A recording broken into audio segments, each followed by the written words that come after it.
블랙 위도우, 과부거미라는 무시무시한 이름을 가진 거미가 있습니다. 교미 후에 암컷이 수컷을 잡아먹는 점 때문에 서양 그리고 미국에서는 남편과 자식을 다 죽이고 유산을 뜯어내는 사악한 여인이나 요부를 부를 때 쓰이는 별칭이라고 합니다. 디테일하게 설명을 더 드리자면 여성살인마의 유형 중 하나인 블랙 위도우, 즉 과부거미는 자신의 남편이나 애인 등을 죽이는 연쇄살인마를 지칭하는 단어라고 합니다. 오늘 이야기의 주인공은 디스커버리 채널의 데들리 위맨에서도 비중있게 다뤄진 여성 살인마들 중 한 명입니다. 그녀는 어떤 여자일까요? 남편, 구원자, 심지어는 자신의 아이들까지 살해한 다음에 시체를 잔인하게 토막내어 돼지의 먹이로 준 희대의 연쇄살인마가 있었습니다. 과부거미, 여성살인마로 아직까지 손꼽아지는 그녀의 이름은 멜 거네스라고 합니다. 1859년 노르웨이에서 태어났으며 20대 초반에 미국으로 이주를 했습니다. 그 당시 181cm의 키에 200파운드, 즉 91kg의 위풍당당한 체구를 자랑했다고 합니다. 이렇게 위풍당당한 체구를 자랑했던 그녀는요, 기이할 정도로 주변 사람을 끌어당기는 매력과 사라지게 만드는 능력이 있었다고 전해집니다. 아니, 왜 이런 평가를 받고 있는 걸까요? 이것이 다 그녀의 행보에서 나타나고 있습니다. 1884년 그녀는 미국 시카고에서 안톤 소렌슨이라는 남성을 만나 결혼을 하게 되었습니다. 그리고 그들은 조그마한 가게를 열었지만 장사는 그리 신통치 않았다고 전해집니다. 그러다가 이 남편 소렌슨은 1900년도 7월에 원인불명으로 갑자기 죽게 됩니다. 그의 와이프이자 오늘 이야기의 주인공 멜 거네스의 주장에 따르면요, 남편이 멀쩡히 서 있다가 갑자기 가슴 통증을 호소하며 쓰러져 죽었다는 것입니다. 정말 하늘이 무너지는 것과 같았겠죠. 의지하던 남편이 이렇게 비명 행사를 했으니까. 하지만 그녀의 불행은 거기서 끝이 아니었습니다. 그녀에게는 4명의 자녀가 있었는데요, 그중 2명이 역시나 남편과 똑같은 원인불명으로 사망하게 되어버립니다. 아니, 집안에 마가 끼었나? 한마디로 줄초상이 나버리고 마른 것이었죠. 그런데 여기에서 우리가 주목해야 할 점이 있습니다. 갑자기 생을 마감한 남편과 2명의 자녀는 공통점이 있었는데요, 역시 돈이 왼수죠. 그들은 생명보험에 가입되어 있었던 것이었습니다. 사망하면 유족이 거액을 받을 수 있는 생명보험에 들은 사람들이 똑같은 원인불명으로 사망이라 뭔가 냄새가 나기 시작하죠. 의사는 약물에 의한 사망 의혹을 제기했지만 부인이자 어머니인 이 벨 거네스의 반대로 부검은 시행하지 못했다고 합니다. 아니, 보통은 사랑하는 가족의 사망 원인을 밝혀내기 위해 부검에 적극 찬성을 했을 텐데 그녀는 반대적인 모습을 보였던 것이었죠. 뭔가 이상하지 않습니까? 정상적인 사람의 사고방식으로는 우리가 이해를 할 수가 없는 거죠. 하지만 사람들은 바보가 아니죠. 당연히 의심이 든 죽은 남편 소렌슨의 친척들이 독사를 주장하며 보험사에 조사를 의뢰했지만 어찌된 일인지 제대로 된 조사는 결국 이루어지지 않게 되었다고 합니다. 1900년도였으니 지금과는 다르게 철저하고 과학적인 조사가 이루어지지 않았을 거란 생각이 듭니다. 10억을 받았습니다. 아무 말도 하지 않았습니다. 그리고 벨 거네스, 그녀의 행보는 그 후에 더욱 가관이었다고 합니다. 남편과 자식의 장례식이 끝난 지 단 하루밖에 지나지 않았지만 그들의 보험금을 요구하여 8,500달러, 우리나라 돈 9,800만원 가량의 보험금을 바로 수령하였다고 합니다. 그 당시에는 가치가 상당했던 액수였겠죠. 9,800만원. 그리고 남은 2딸을 데리고 도망치듯이 인디애나주로 떠났다고 합니다. 이상하죠? 뭔가 정말 이상한 냄새가 솔솔 나고 있어요.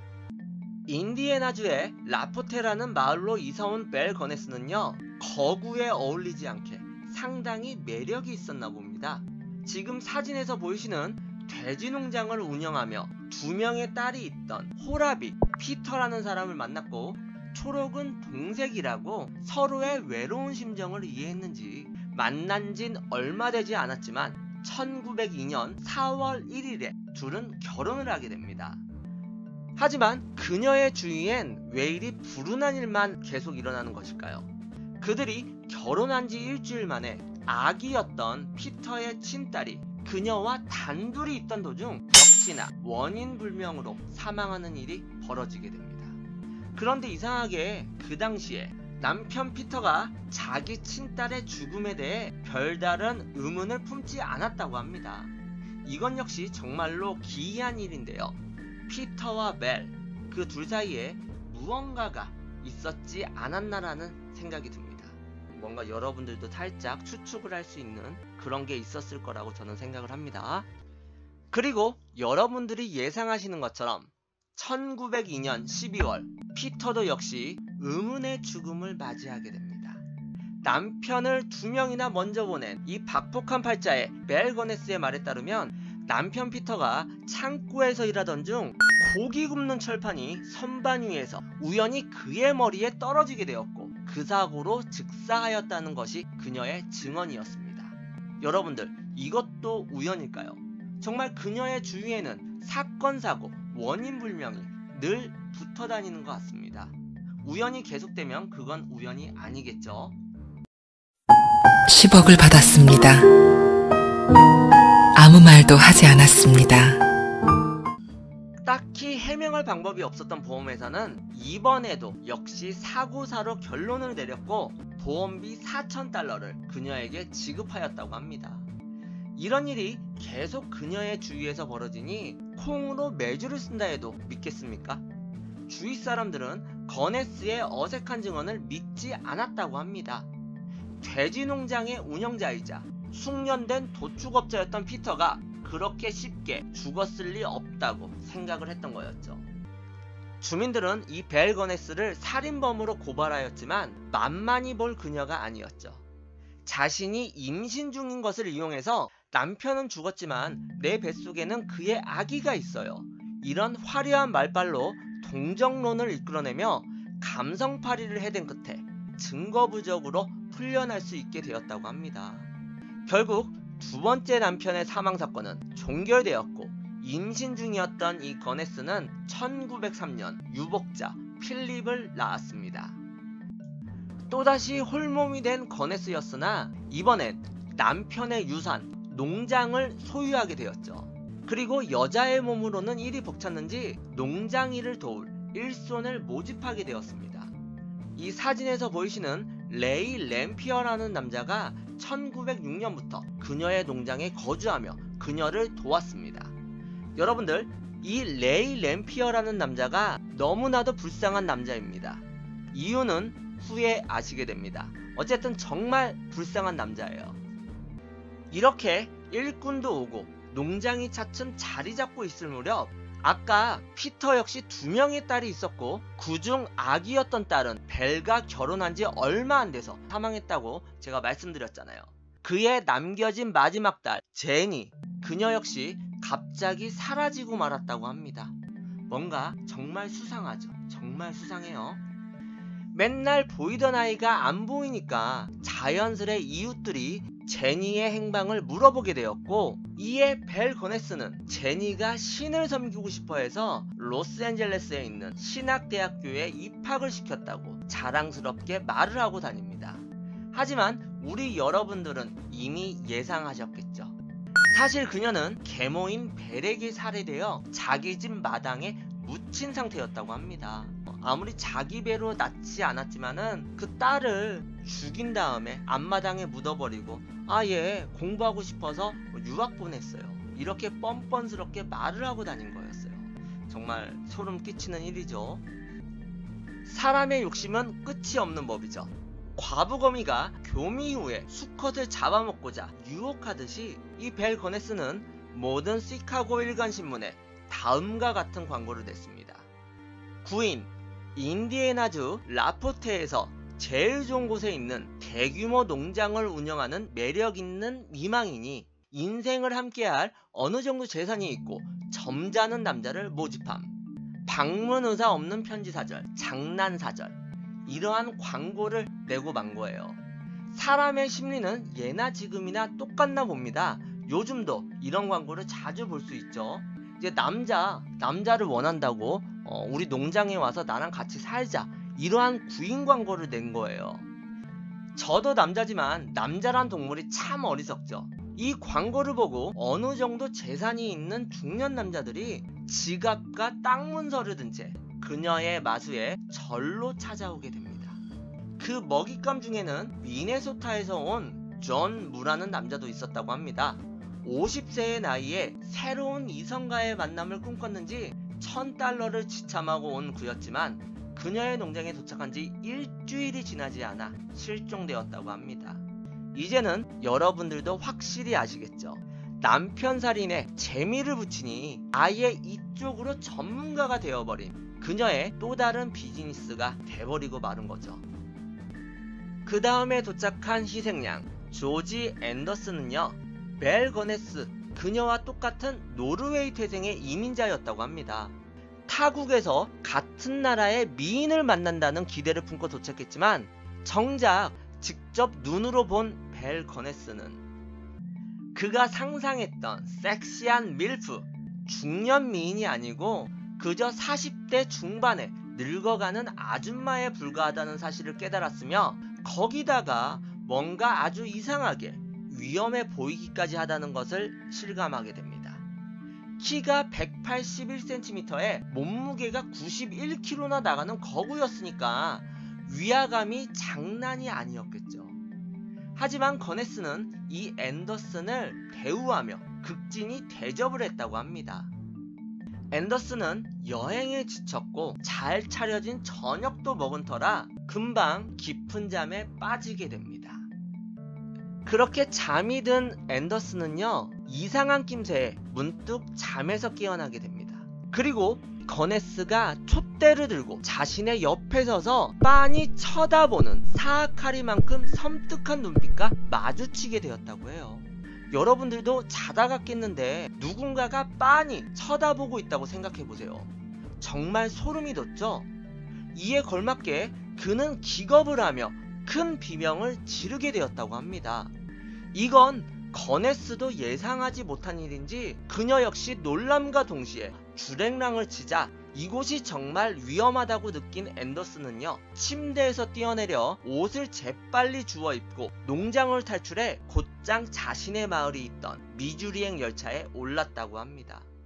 이런 직감 혹은 외모지상주의 때문에 거네스를 멀리했던 덕분이었는지 결과적으로 앤더슨 그는 이 거네스의 마수에서 유일하게 살아남은 인물이 되어버리고 맙니다. 어찌 보면 운이 정말 좋았던 남자였죠.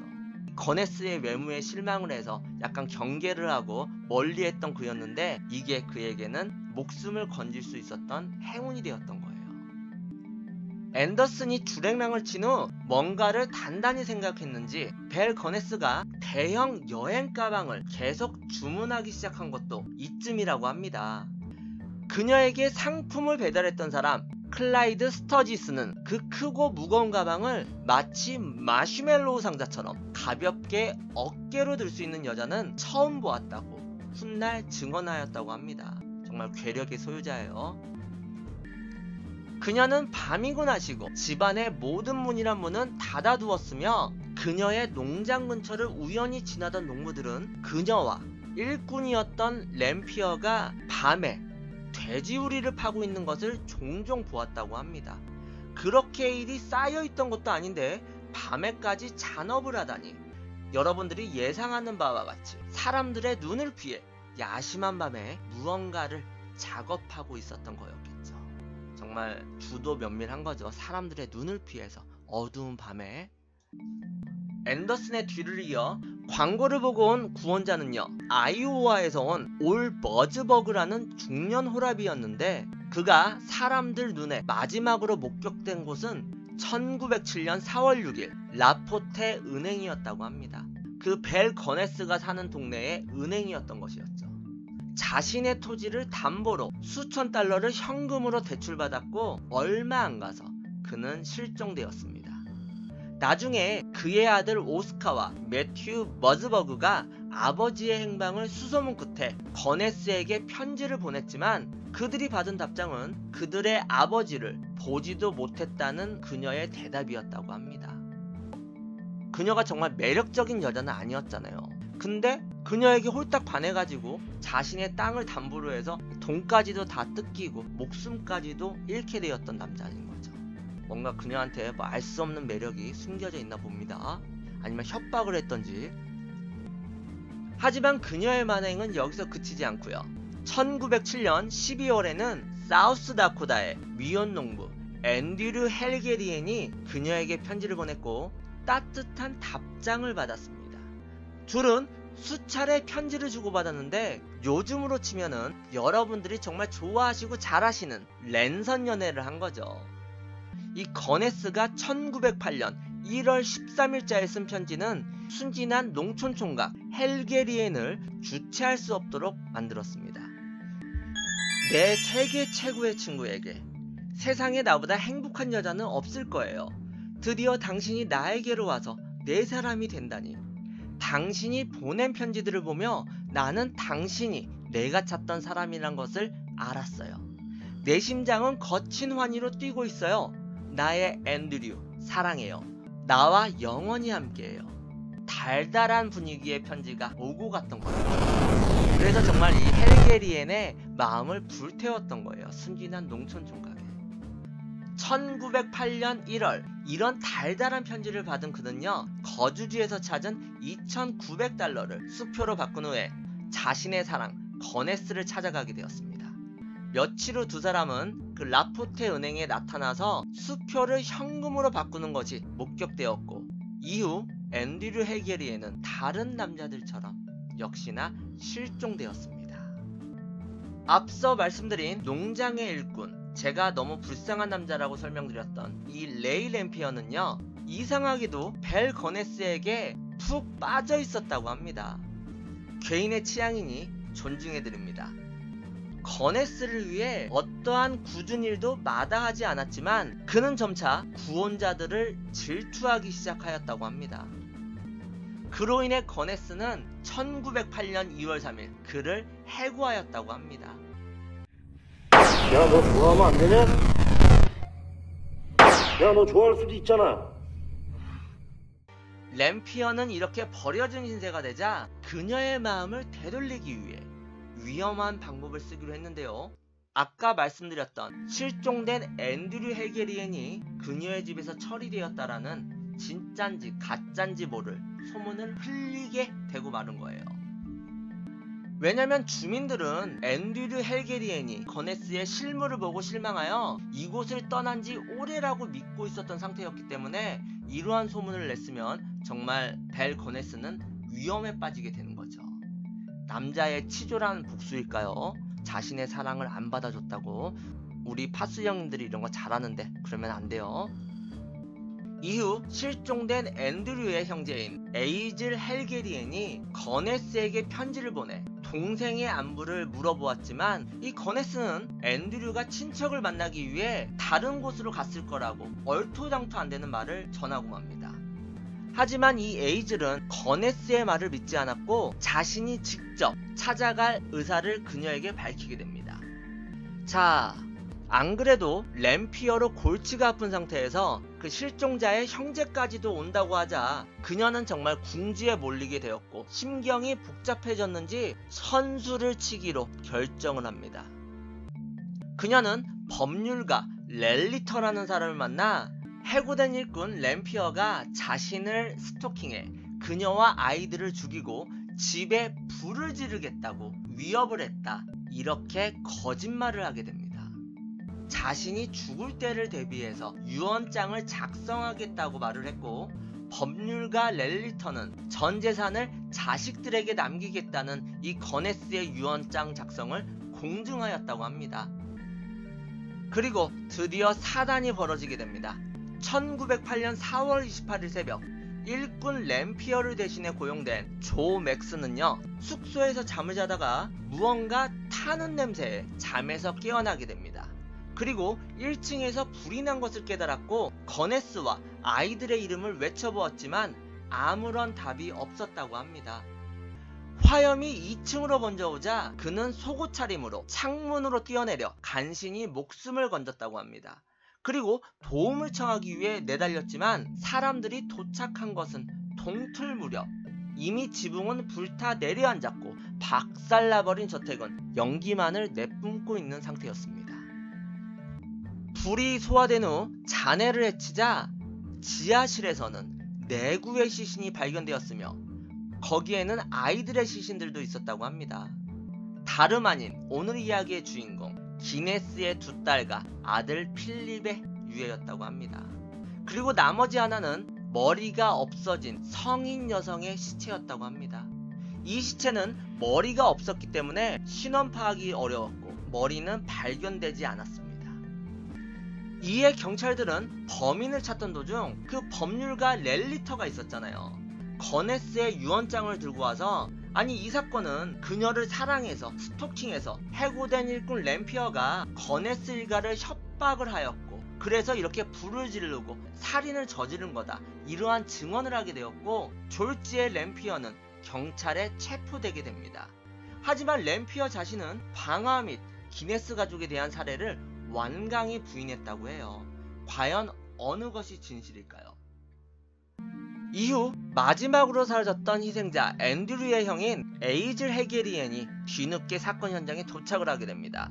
그리고 그도 역시 자신의 형제가 이 벨 거네스에게 농락을 당한 것 같다, 이렇게 말을 하며 동생의 실종에 그녀가 크게 관여한 것 같다고 증언을 하게 됩니다. 그리고 일꾼 조 맥슨 역시 자신이 구덩이를 메꿀 많은 흙을 손수레로 실은 적이 있다고 증언을 하게 됩니다. 이렇게 차곡차곡 증거들이 쌓이면서 그녀의 실체가 벗겨지게 되는 거죠. 사람이 죄를 지으면 벌을 받는 게 세상 이치라고 하죠. 이후 그녀의 농장에 대한 대대적인 수색이 이뤄졌고 그들은 생각도 못한 것들을 발견하게 됩니다. 1906년 12월에 실종된 아까 신학대학에 들어갔다고 거네스가 거짓말을 한 두 번째 남편 피터가 남긴 딸 제니 올슨과 신원 미상인 두구의 어린이의 시체가 발견되어집니다. 그리고 1907년 4월에 실종된 올 머즈버그의 잘린 머리가 발견되어집니다. 동생을 찾기 위해 형이 직접 찾아온 이 앤드류 헬게리엔의 사체 역시 발굴되어지게 됩니다. 그 순진한 농촌 총각은 형 앞에서 이렇게 시체로 발견되어진 거죠. 토마스 린드보, 헨리 거홀트, 올라프 스벤 헤러드, 존 무, 올라프 린드블룸 등 과거 구원자나 고용인들의 시신들도 그녀의 농장에서 차례차례 모두 다 발견되어집니다. 쓰레기 매물장, 숨은 지하실, 양계장에서 나온 시신들은 하나같이 사지가 뜯겨나가 있었다고 합니다. 머리가 잘려있고 팔은 어깨 쭉지에서 뽑혀나갔고 다리는 허벅지만 남아있었습니다. 사체의 각 부분, 팔다리, 머리통, 몸통은 각각 다른 곡식 자루에 쑤셔 넣어져서 석회를 뿌린 채로 묻어둔 상태로 발견되어집니다. 여러분들, 그녀의 농장에서 발굴된 시신은 총 49 이상이었다고 합니다. 정말 끔찍한 살인마, 이 과부검이라는 명색에 어울리는 여자였던 거죠. 벨 거네스는. 이 끔찍한 여자 벨 거네스를 짝사랑했던 우리의 불쌍한 램피어는 사건의 진실을 실토하게 됩니다. 구원자들이 광고를 보고 오면 며칠간의 친절과 식사 대접으로 피해자를 충분히 안심시킨 후에 차에 수면제를 탔다고 합니다.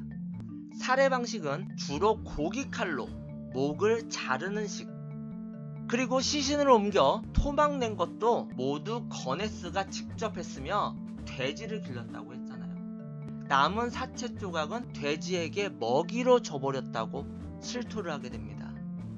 또한 머리가 없는 신원불명의 여성은 거네스가 아니라고 하며 설명을 하기 시작하는데요.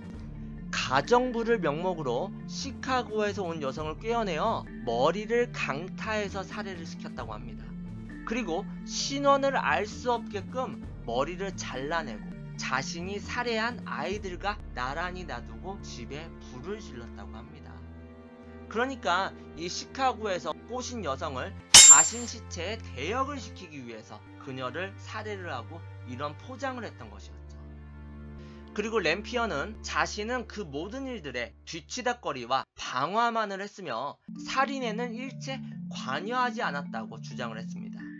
해고된 이후에 그녀의 도주책으로 다시 고용되었고 후에 같이 도망갈 계획이었다는 것이었죠.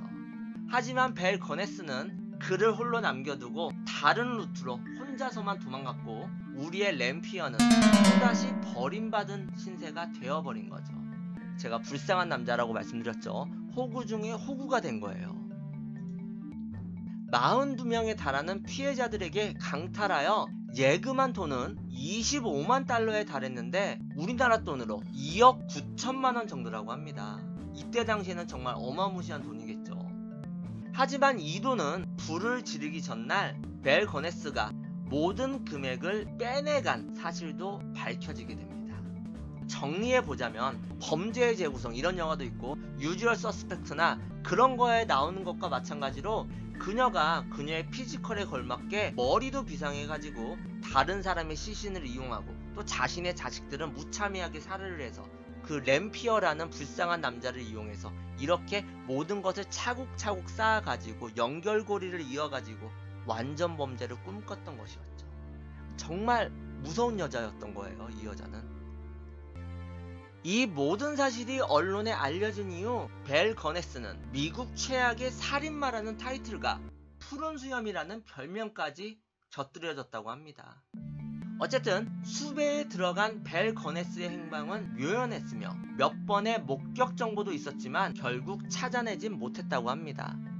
그리고 이 레이 램피어는 법정에 섰고 방화 혐의만 적용하여 20년형을 선고받았으나 수감 중에 결핵으로 1909년에 사망하게 되었다고 합니다.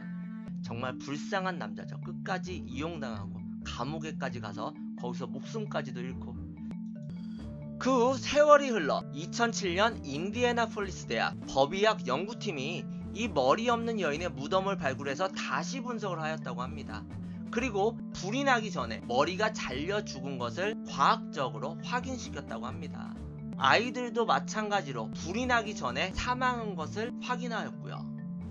또한 과거 거네스의 편지에서 DNA를 채취해서 무덤 속 여인의 DNA와도 대조해 보았지만 역시 불일치했다고 합니다.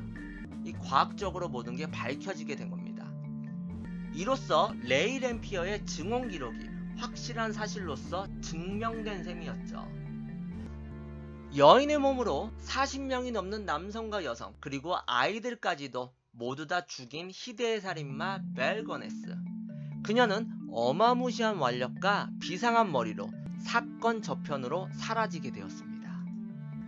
어디에서 어떤 최후를 맞이했을지는 모르겠지만 아무 거리낌 없이 이웃집의 마음씨 좋은 아줌마로 나머지 삶을 편히 누렸을지도 모른다는 생각을 하면 정말 무섭다는 생각이 드네요. 어찌 보면은 사람이 제일 무서운 것 같습니다. 이 세상에서는. 딸을 데리고 도망치듯이 인디애나주로 떠났다고 합니다. 이상하죠? 뭔가 정말 이상한 냄새가 솔솔 나고 있어요. 인디애나주의 라포테라는 마을로 이사온 벨 거네스는요, 거구에 어울리지 않게 상당히 매력이 있었나 봅니다. 지금 사진에서 보이시는 돼지 농장을 운영하며 2명의 딸이 있던 호라비 피터라는 사람을 만났고 초록은 동색이라고 서로의 외로운 심정을 이해했는지 만난 진 얼마 되지 않았지만 1902년 4월 1일에 둘은 결혼을 하게 됩니다. 하지만 그녀의 주위엔 왜 이리 불운한 일만 계속 일어나는 것일까요? 그들이 결혼한 지 일주일 만에 아기였던 피터의 친딸이 그녀와 단둘이 있던 도중 역시나 원인 불명으로 사망하는 일이 벌어지게 됩니다. 그런데 이상하게 그 당시에 남편 피터가 자기 친딸의 죽음에 대해 별다른 의문을 품지 않았다고 합니다. 이건 역시 정말로 기이한 일인데요. 피터와 멜, 그 둘 사이에 무언가가 있었지 않았나라는 생각이 듭니다. 뭔가 여러분들도 살짝 추측을 할 수 있는 그런 게 있었을 거라고 저는 생각을 합니다.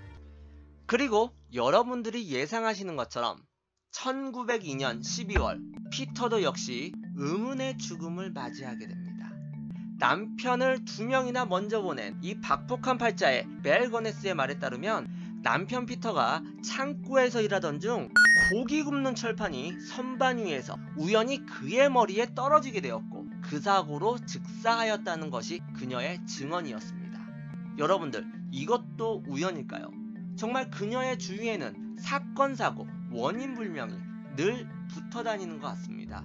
우연이 계속되면 그건 우연이 아니겠죠? 10억을 받았습니다. 아무 말도 하지 않았습니다. 딱히 해명할 방법이 없었던 보험회사는 이번에도 역시 사고사로 결론을 내렸고 보험비 4,000달러를 그녀에게 지급하였다고 합니다. 이런 일이 계속 그녀의 주위에서 벌어지니 콩으로 매주를 쓴다 해도 믿겠습니까? 주위 사람들은 거네스의 어색한 증언을 믿지 않았다고 합니다. 돼지 농장의 운영자이자 숙련된 도축업자였던 피터가 그렇게 쉽게 죽었을 리 없다고 생각을 했던 거였죠. 주민들은 이 벨 거네스를 살인범으로 고발하였지만 만만히 볼 그녀가 아니었죠. 자신이 임신 중인 것을 이용해서 남편은 죽었지만 내 뱃속에는 그의 아기가 있어요. 이런 화려한 말발로 동정론을 이끌어내며 감성팔이를 해댄 끝에 증거 부족으로 풀려날 수 있게 되었다고 합니다. 결국 두 번째 남편의 사망 사건은 종결되었고 임신 중이었던 이 거네스는 1903년 유복자 필립을 낳았습니다. 또다시 홀몸이 된 거네스였으나 이번엔 남편의 유산, 농장을 소유하게 되었죠. 그리고 여자의 몸으로는 일이 벅찼는지 농장 일을 도울 일손을 모집하게 되었습니다. 이 사진에서 보이시는 레이 램피어라는 남자가 1906년부터 그녀의 농장에 거주하며 그녀를 도왔습니다. 여러분들, 이 레이 램피어라는 남자가 너무나도 불쌍한 남자입니다. 이유는 후에 아시게 됩니다. 어쨌든 정말 불쌍한 남자예요. 이렇게 일꾼도 오고 농장이 차츰 자리 잡고 있을 무렵 아까 피터 역시 2명의 딸이 있었고 그중 아기였던 딸은 벨과 결혼한 지 얼마 안 돼서 사망했다고 제가 말씀드렸잖아요. 그의 남겨진 마지막 딸 제니, 그녀 역시 갑자기 사라지고 말았다고 합니다. 뭔가 정말 수상하죠. 정말 수상해요. 맨날 보이던 아이가 안 보이니까 자연스레 이웃들이 제니의 행방을 물어보게 되었고 이에 벨 거네스는 제니가 신을 섬기고 싶어해서 로스앤젤레스에 있는 신학대학교에 입학을 시켰다고 자랑스럽게 말을 하고 다닙니다. 하지만 우리 여러분들은 이미 예상하셨겠죠. 사실 그녀는 계모인 벨에게 살해되어 자기 집 마당에 묻힌 상태였다고 합니다. 아무리 자기 배로 낳지 않았지만은 그 딸을 죽인 다음에 앞마당에 묻어버리고 아예 공부하고 싶어서 유학 보냈어요. 이렇게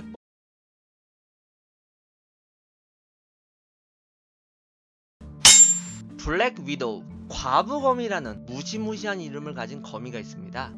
교미 후에 암컷이 수컷을 잡아먹는 점 때문에 서양 그리고 미국에서는 남편과 자식을 다 죽이고 유산을 뜯어내는 사악한 여인이나 요부를 부를 때 쓰이는 별칭이라고 합니다.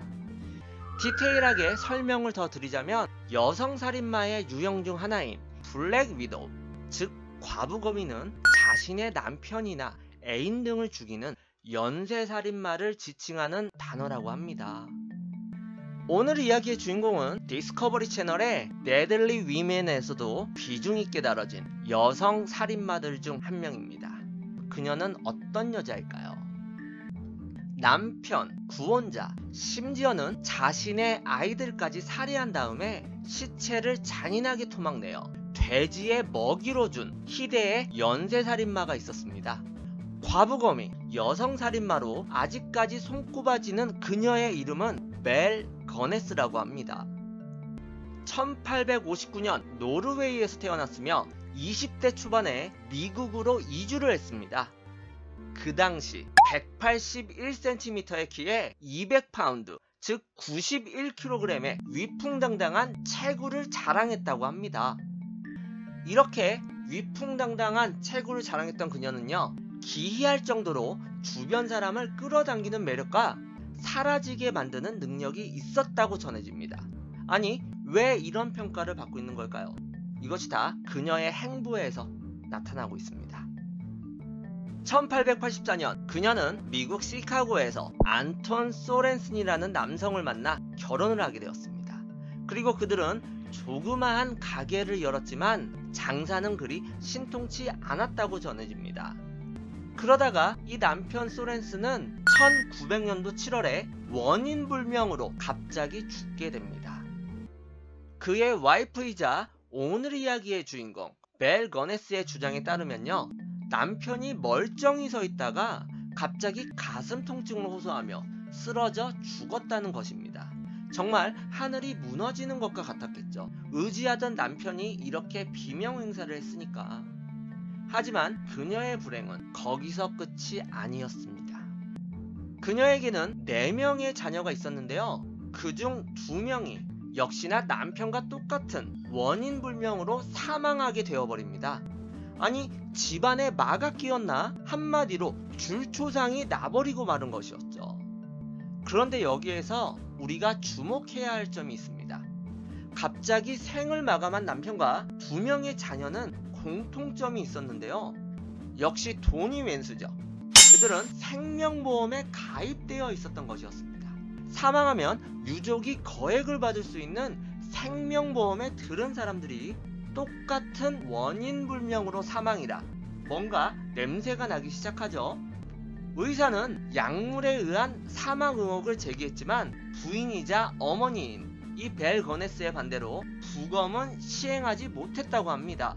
아니, 보통은 사랑하는 가족의 사망 원인을 밝혀내기 위해 부검에 적극 찬성을 했을 텐데 그녀는 반대적인 모습을 보였던 것이었죠. 뭔가 이상하지 않습니까? 정상적인 사람의 사고방식으로는 우리가 이해를 할 수가 없는 거죠. 하지만 사람들은 바보가 아니죠. 당연히 의심이 든 죽은 남편 소렌슨의 친척들이 독사를 주장하며 보험사에 조사를 의뢰했지만 어찌된 일인지 제대로 된 조사는 결국 이루어지지 않게 되었다고 합니다. 1900년도였으니 지금과는 다르게 철저하고 과학적인 조사가 이루어지지 않았을 거란 생각이 듭니다. 10억을 받았습니다. 아무 말도 하지 않았습니다. 그리고 벨 거네스, 그녀의 행보는 그 후에 더욱 가관이었다고 합니다. 남편과 자식의 장례식이 끝난 지 단 하루밖에 지나지 않았지만 그들의 보험금을 요구하여 8,500달러, 우리나라 돈 9,800만원 가량의 보험금을 바로 수령하였다고 합니다. 그 당시에는 가치가 상당했던 액수였겠죠. 9,800만원. 그리고 남은 숫자와 같이 사람들의 눈을 피해 야심한 밤에 무언가를 작업하고 있었던 거였겠죠. 정말 주도 면밀한 거죠. 사람들의 눈을 피해서 어두운 밤에. 앤더슨의 뒤를 이어 광고를 보고 온 구원자는요, 아이오와에서 온 올 버즈버그라는 중년 호랍이었는데 그가 사람들 눈에 마지막으로 목격된 곳은 1907년 4월 6일 라포테 은행이었다고 합니다. 그 벨 거네스가 사는 동네의 은행이었던 것이었죠. 자신의 토지를 담보로 수천 달러를 현금으로 대출받았고 얼마 안 가서 그는 실종되었습니다. 나중에 그의 아들 오스카와 매튜 버즈버그가 아버지의 행방을 수소문 끝에 거네스에게 편지를 보냈지만 그들이 받은 답장은 그들의 아버지를 보지도 못했다는 그녀의 대답이었다고 합니다. 그녀가 정말 매력적인 여자는 아니었잖아요. 근데 그녀에게 홀딱 반해가지고 자신의 땅을 담보로 해서 돈까지도 다 뜯기고 목숨까지도 잃게 되었던 남자인 거죠. 뭔가 그녀한테 뭐 알 수 없는 매력이 숨겨져 있나 봅니다. 아니면 협박을 했던지. 하지만 그녀의 만행은 여기서 그치지 않고요. 1907년 12월에는 사우스다코다의 미혼농부 앤드류 헬게리엔이 그녀에게 편지를 보냈고 따뜻한 답장을 받았습니다. 둘은 수차례 편지를 주고받았는데 요즘으로 치면은 여러분들이 정말 좋아하시고 잘하시는 랜선 연애를 한 거죠. 이 거네스가 1908년 1월 13일자에 쓴 편지는 순진한 농촌 총각 헬게리엔을 주체할 수 없도록 만들었습니다. 내 세계 최고의 친구에게, 세상에 나보다 행복한 여자는 없을 거예요. 드디어 당신이 나에게로 와서 내 사람이 된다니. 당신이 보낸 편지들을 보며 나는 당신이 내가 찾던 사람이란 것을 알았어요. 내 심장은 거친 환희로 뛰고 있어요. 나의 앤드류, 사랑해요. 나와 영원히 함께해요. 달달한 분위기의 편지가 오고 갔던 거예요. 그래서 정말 이 헬게리엔의 마음을 불태웠던 거예요. 순진한 농촌 총각에. 1908년 1월 이런 달달한 편지를 받은 그는요, 거주지에서 찾은 $2,900를 수표로 바꾼 후에 자신의 사랑 거네스를 찾아가게 되었습니다. 며칠 후 두 사람은 그 라포테 은행에 나타나서 수표를 현금으로 바꾸는 것이 목격되었고, 이후 앤드류 헬게리엔은 다른 남자들처럼 역시나 실종되었습니다. 앞서 말씀드린 농장의 일꾼, 제가 너무 불쌍한 남자라고 설명드렸던 이 레이 램피어는요, 이상하게도 벨 거네스에게 푹 빠져 있었다고 합니다. 개인의 취향이니 존중해드립니다. 거네스를 위해 어떠한 굳은 일도 마다하지 않았지만 그는 점차 구원자들을 질투하기 시작하였다고 합니다. 그로 인해 거네스는 1908년 2월 3일 그를 해고하였다고 합니다. 야, 너 좋아하면 안 되냐? 야, 너 좋아할 수도 있잖아. 램피어는 이렇게 버려진 신세가 되자 그녀의 마음을 되돌리기 위해 위험한 방법을 쓰기로 했는데요. 아까 말씀드렸던 실종된 앤드류 헬게리엔이 그녀의 집에서 처리되었다라는 진짠지 가짠지 모를 소문을 흘리게 되고 마는 거예요. 왜냐면 주민들은 앤드류 헬게리엔이 거네스의 실물을 보고 실망하여 이곳을 떠난 지 오래라고 믿고 있었던 상태였기 때문에 이러한 소문을 냈으면 정말 벨 거네스는 위험에 빠지게 되는 거죠. 남자의 치졸한 복수일까요? 자신의 사랑을 안 받아줬다고. 우리 파수 형님들이 이런 거 잘하는데 그러면 안 돼요. 이후 실종된 앤드류의 형제인 에이즐 헬게리엔이 거네스에게 편지를 보내 동생의 안부를 물어보았지만 이 거네스는 앤드류가 친척을 만나기 위해 다른 곳으로 갔을 거라고 얼토당토 안 되는 말을 전하고 맙니다. 하지만 이 에이즐은 거네스의 말을 믿지 않았고 자신이 직접 찾아갈 의사를 그녀에게 밝히게 됩니다. 자, 안 그래도 램피어로 골치가 아픈 상태에서 그 실종자의 형제까지도 온다고 하자 그녀는 정말 궁지에 몰리게 되었고 심경이 복잡해졌는지 선수를 치기로 결정을 합니다. 그녀는 법률가 렐리터라는 사람을 만나 해고된 일꾼 램피어가 자신을 스토킹해 그녀와 아이들을 죽이고 집에 불을 지르겠다고 위협을 했다, 이렇게 거짓말을 하게 됩니다. 자신이 죽을 때를 대비해서 유언장을 작성하겠다고 말을 했고 법률가 렐리터는 전 재산을 자식들에게 남기겠다는 이 거네스의 유언장 작성을 공증하였다고 합니다. 그리고 드디어 사단이 벌어지게 됩니다. 1908년 4월 28일 새벽 일꾼 램피어를 대신해 고용된 조 맥스는요, 숙소에서 잠을 자다가 무언가 타는 냄새에 잠에서 깨어나게 됩니다. 그리고 1층에서 불이 난 것을 깨달았고 거네스와 아이들의 이름을 외쳐보았지만 아무런 답이 없었다고 합니다. 화염이 2층으로 번져오자 그는 속옷 차림으로 창문으로 뛰어내려 간신히 목숨을 건졌다고 합니다. 그리고 도움을 청하기 위해 내달렸지만 사람들이 도착한 것은 동틀 무렵. 이미 지붕은 불타 내려앉았고 박살나버린 저택은 연기만을 내뿜고 있는 상태였습니다. 불이 소화된 후 잔해를 해치자 지하실에서는 내구의 시신이 발견되었으며 거기에는 아이들의 시신들도 있었다고 합니다. 다름 아닌 오늘 이야기의 주인공 기네스의 두 딸과 아들 필립의 유해였다고 합니다. 그리고 나머지 하나는 머리가 없어진 성인 여성의 시체였다고 합니다. 이 시체는 머리가 없었기 때문에 신원 파악이 어려웠고 머리는 발견되지 않았습니다. 이에 경찰들은 범인을 찾던 도중 그 법률가 렐리터가 있었잖아요. 거네스의 유언장을 들고 와서 아니 이 사건은 그녀를 사랑해서 스토킹해서 해고된 일꾼 램피어가 거네스 일가를 협박을 하였고 그래서 이렇게 불을 지르고 살인을 저지른 거다, 이러한 증언을 하게 되었고 졸지에 램피어는 경찰에 체포되게 됩니다. 하지만 램피어 자신은 방화 및 기네스 가족에 대한 사례를 완강히 부인했다고 해요. 과연 어느 것이 진실일까요? 이후 마지막으로 사라졌던 희생자 앤드류의 형인 에이즐 헤게리엔이 뒤늦게 사건 현장에 도착을 하게 됩니다. 그리고 그도 역시 자신의 형제가 이 벨 거네스에게 농락을 당한 것 같다, 이렇게 말을 하며 동생의 실종에 그녀가 크게 관여한 것 같다고 증언을 하게 됩니다. 그리고 일꾼 조 맥슨 역시 자신이 구덩이를 메꿀 많은 흙을 손수레로 실은 적이 있다고 증언을 하게 됩니다. 이렇게 차곡차곡 증거들이 쌓이면서 그녀의 실체가 벗겨지게 되는 거죠. 사람이 죄를 지으면 벌을 받는 게 세상 이치라고 하죠.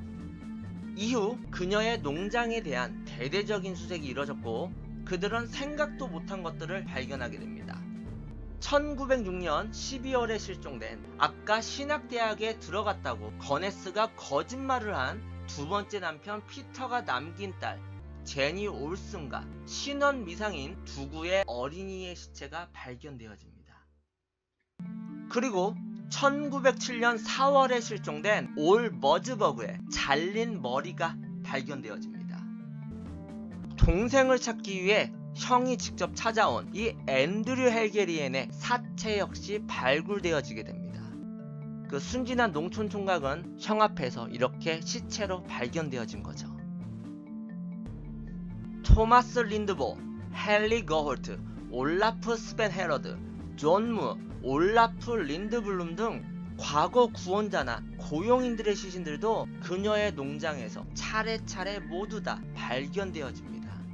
쓰레기 매물장, 숨은 지하실, 양계장에서 나온 시신들은 하나같이 사지가 뜯겨나가 있었다고 합니다. 머리가 잘려있고 팔은 어깨 쭉지에서 뽑혀나갔고 다리는 허벅지만 남아있었습니다. 사체의 각 부분, 팔다리, 머리통, 몸통은 각각 다른 곡식 자루에 쑤셔 넣어져서 석회를 뿌린 채로 묻어둔 상태로 발견되어집니다. 여러분들, 그녀의 농장에서 발굴된 시신은 총 49 이상이었다고 합니다. 정말 끔찍한 살인마, 이 과부검이라는 명색에 어울리는 여자였던 거죠. 벨 거네스는. 이 끔찍한 여자 벨 거네스 뻔뻔스럽게 말을 하고 다닌 거였어요. 정말 소름 끼치는 일이죠. 사람의 욕심은 끝이 없는 법이죠. 과부거미가 교미 후에 수컷을 잡아먹고자 유혹하듯이 이 벨 거네스는 모든 시카고 일간신문에 다음과 같은 광고를 냈습니다. 구인, 인디애나주 라포테에서 제일 좋은 곳에 있는 대규모 농장을 운영하는 매력있는 미망인이 인생을 함께할 어느 정도 재산이 있고 점잖은 남자를 모집함. 방문 의사 없는 편지사절, 장난사절, 이러한 광고를 내고 만 거예요. 사람의 심리는 예나 지금이나 똑같나 봅니다. 요즘도 이런 광고를 자주 볼 수 있죠. 이제 남자를 원한다고 우리 농장에 와서 나랑 같이 살자, 이러한 구인 광고를 낸 거예요. 저도 남자지만 남자란 동물이 참 어리석죠. 이 광고를 보고 어느 정도 재산이 있는 중년 남자들이 지갑과 땅 문서를 든 채 그녀의 마수에 절로 찾아오게 됩니다. 그 먹잇감 중에는 미네소타에서 온 존 무라는 남자도 있었다고 합니다. 50세의 나이에 새로운 이성과의 만남을 꿈꿨는지 $1000를 지참하고 온 그였지만 그녀의 농장에 도착한 지 일주일이 지나지 않아 실종되었다고 합니다. 이제는 여러분들도 확실히 아시겠죠? 남편 살인에 재미를 붙이니 아예 이쪽으로 전문가가 되어버린 그녀의 또 다른 비즈니스가 돼버리고 마른 거죠. 그 다음에 도착한 희생양 조지 앤더슨은요, 벨 거네스 그녀와 똑같은 노르웨이 태생의 이민자였다고 합니다. 타국에서 같은 나라의 미인을 만난다는 기대를 품고 도착했지만 정작 직접 눈으로 본 벨 거네스는 그가 상상했던 섹시한 밀프, 중년 미인이 아니고 그저 40대 중반에 늙어가는 아줌마에 불과하다는 사실을 깨달았으며 거기다가 뭔가 아주 이상하게 위험해 보이기까지 하다는 것을 실감하게 됩니다. 키가 181cm에 몸무게가 91kg나 나가는 거구였으니까 위화감이 장난이 아니었겠죠. 하지만 거네스는 이 앤더슨을 대우하며 극진히 대접을 했다고 합니다. 앤더슨은 여행에 지쳤고 잘 차려진 저녁도 먹은 터라 금방 깊은 잠에 빠지게 됩니다. 그렇게 잠이 든 앤더슨은요, 이상한 낌새에 문득 잠에서 깨어나게 됩니다. 그리고 거네스가 촛대를 들고 자신의 옆에 서서 빤히 쳐다보는 사악하리만큼 섬뜩한 눈빛과 마주치게 되었다고 해요. 여러분들도 자다가 깼는데 누군가가 빤히 쳐다보고 있다고 생각해보세요. 정말 소름이 돋죠? 이에 걸맞게 그는 기겁을 하며 큰 비명을 지르게 되었다고 합니다. 이건 거네스도 예상하지 못한 일인지 그녀 역시 놀람과 동시에 주랭랑을 치자 이곳이 정말 위험하다고 느낀 앤더슨은요, 침대에서 뛰어내려 옷을 재빨리 주워 입고 농장을 탈출해 곧장 자신의 마을이 있던 미주리행 열차에 올랐다고 합니다. 이런 직감 혹은 외모지상주의 때문에 거네스를 멀리했던 덕분이었는지 결과적으로 앤더슨 그는 이 거네스의 마수에서 유일하게 살아남은 인물이 되어버리고 맙니다. 어찌 보면 운이 정말 좋았던 남자였죠.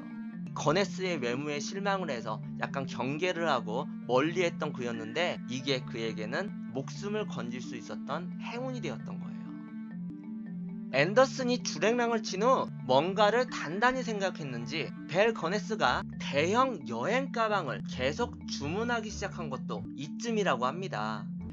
그녀에게 상품을 배달했던 사람 클라이드 스터지스는 그 크고 무거운 가방을 마치 마시멜로우 상자처럼 가볍게 어깨로 들 수 있는 여자는 처음 보았다고 훗날 증언하였다고 합니다. 정말 괴력의 소유자예요. 그녀는 밤이고 낮이고 집안의 모든 문이란 문은 닫아두었으며 그녀의 농장 근처를 우연히 지나던 농부들은 그녀와 일꾼이었던 램피어가 밤에 돼지우리를 파고 있는 것을 종종 보았다고 합니다. 그렇게 일이 쌓여있던 것도 아닌데 밤에까지 잔업을 하다니 여러분들이 예상하는 바와